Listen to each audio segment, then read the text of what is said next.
Hi everyone, I'm Michael Manrique and I'm one of the Habit Guys. We teach realtors prospecting habits so they finally become a top producing agent. And welcome to the Realtor Habits Podcast, where agents don't need more stuff, they need better habits.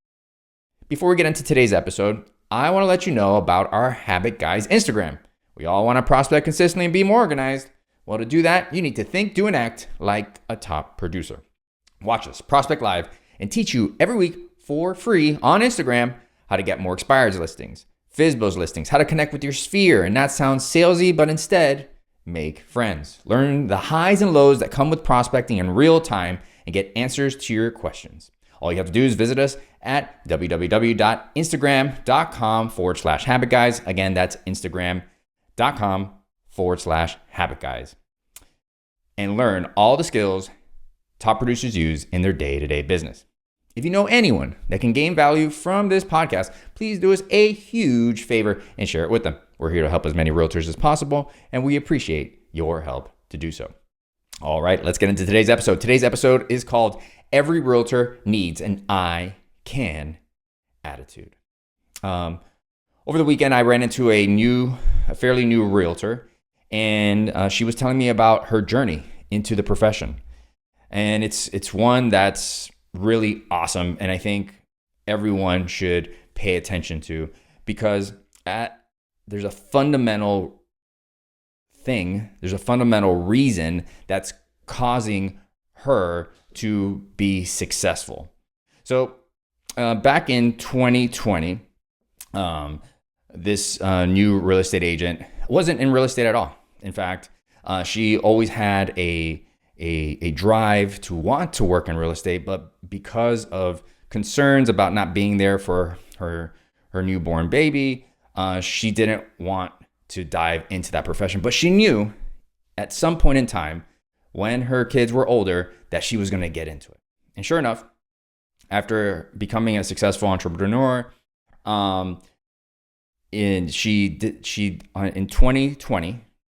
She actually, in early January 2020, she actually got into a serious car accident. She actually got T-boned by a car going at 75 miles per hour.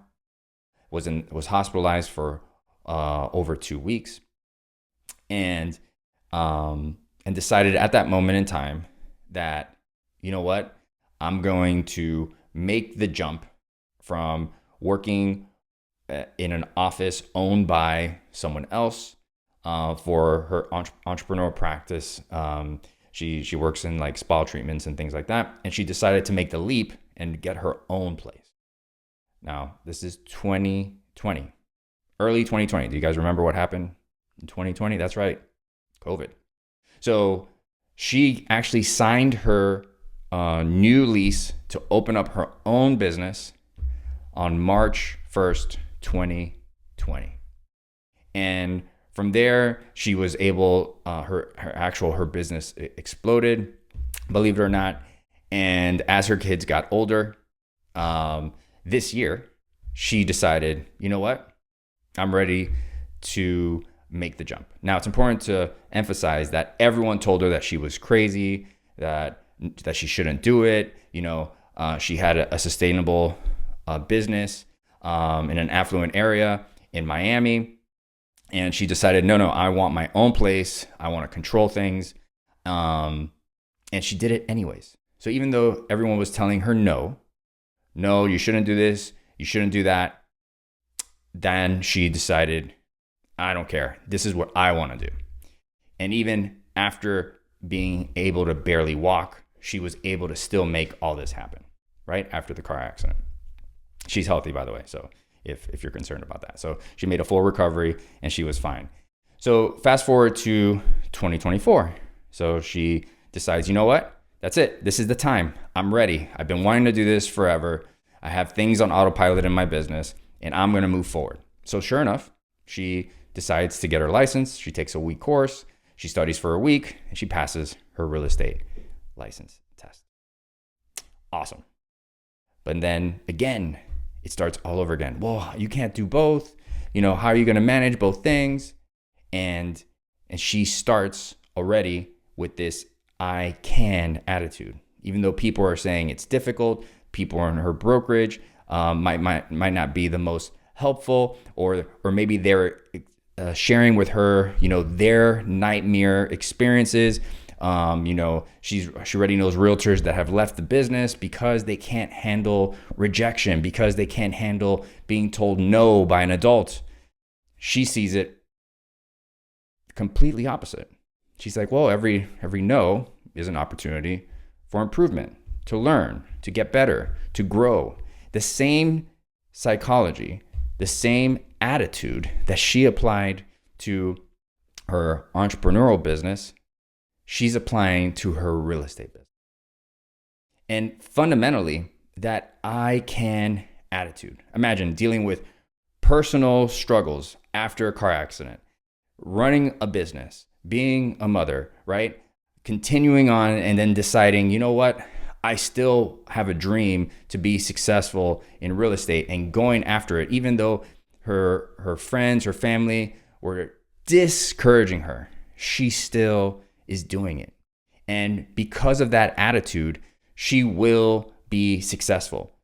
Because fundamentally, this is really important to understand. If you go into an experience, let's be very specific here, if you attempt to prospect, if you either see someone or you go to pick up your phone, right? Maybe they're not in front of you, but you go to pick up your phone or you go to use a dialer and you feel discomfort, you will not do that action, prospecting, approaching someone. You will not do that consecutively, consistently, day after day, month after month, year after year. And eventually you will quit. But we have to understand that fundamentally, it's not because you don't want it. It's not because you don't desire it. It's because the emotions that come with that experience of prospecting, either using a dialer, either picking up your phone, either approaching someone face to face, is associated with some harmful discomfort, past experience. But it doesn't need to define who you are. And that's fundamentally one of the things that we don't realize, because it happens faster than the sound when I snap my fingers. You are deciding, I can or I can't. I can or I can't. I can or I can't. So you go to prospect, and what do you feel? Oh, I can't prospect. I need to make coffee. You go to prospect. Oh, I can't prospect. I need to clean my desk. You go to prospect, and you say, oh, I can't. It's too early to call someone. You go to prospect, and some other thought, some other thing comes in the way. Fundamentally, this is your identity that's tied to, for most realtors that are experiencing this, it's tied to what we like to call an employee identity. An employee identity is fostered by beliefs that form around the employee culture, right? The employee structure, right? What does that mean? Well, having a 9-to-5 job, having a consistent paycheck, having every time you take an action, you get a result, so you experience reward for your effort. All of a sudden, as an entrepreneur, quickly you're going to realize, because the majority, if not most, to be fair, of the actions you take to try to grow your business are not going to meet your expectations, you feel discomfort, and all of a sudden that employee identity says, whoa.